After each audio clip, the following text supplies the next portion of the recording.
Do you believe in the concept of civil disobedience? Well, I don't believe that we should be rebellious for rebellion's sake. Scripture does not support that.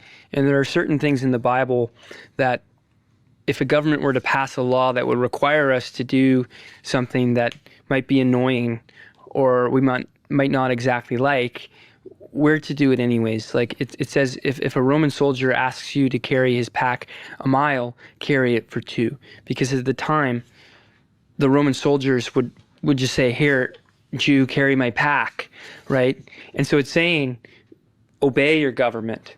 But in other circumstances, we are clearly called to obey God over the government. I mean, Daniel, Shadrach, Meshach, and Abednego, there are tons of examples. I mean, you have some of the prophets flat out stealing idols. I forget which one it was, but he took a dump on one of the false idols. It's thievery now. Jesus, he went into the temple. He flipped the tables. He beat them out with a whip, right? And so there are some things that we should be, as Christians, righteously angry at. The fact that this man is able to murder children in this building and is protected by the police, that should offend us. We forget that when these women walk into that building, they're not going in there to clean their teeth. And the logical conclusion of that is, are we willing, do we care enough about these children? Do I, as a Christian, do I believe the words I say or do I not? Well, that's interesting to me, because you certainly should, the people who are Christians and the people in the so-called pro-life movement that with all these organizations, they should care as much as you. Why don't they? Well, do they not actually believe what they say?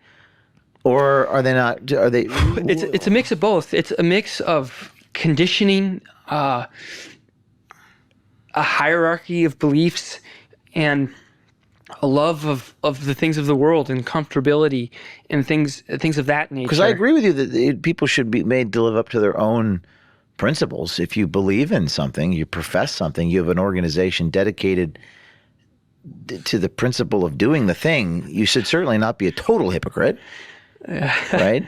Yeah, well, I mean, part of it is that in our lives today, we've made ourselves too comfortable.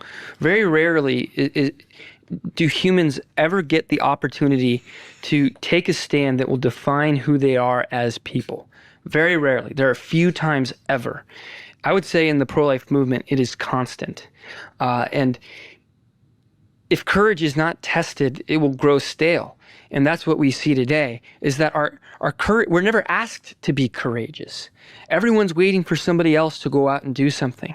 But what I have found is that when you do challenge people, when you go above and beyond, and sometimes I will dig into people, I do not have any sympathy.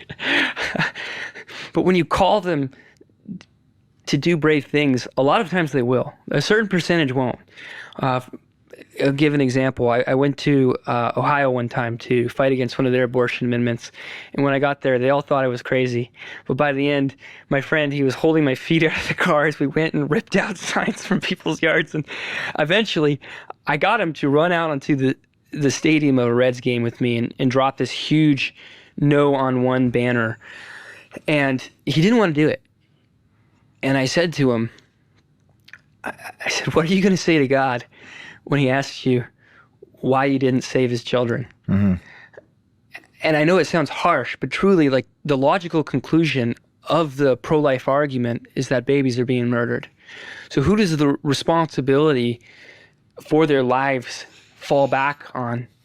Well, I would say it falls back on everybody, because, you know, what would we do to save our own children, right? If I knew that my child was about to die, what length would I stop at to save his life?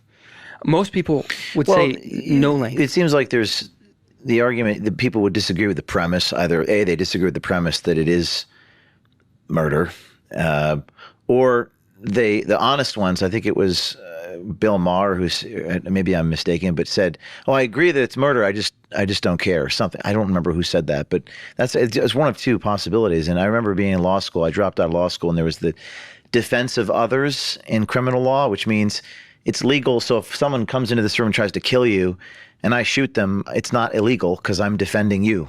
Yeah. So the defense of others statute, and I remember like reading a whole law review article about this so-called defense of others as applied to the abortion thing, because there was a guy that murdered somebody. He's in Midnight, and Paul Hill or something. Paul Hill, yeah. And was he sentenced to death?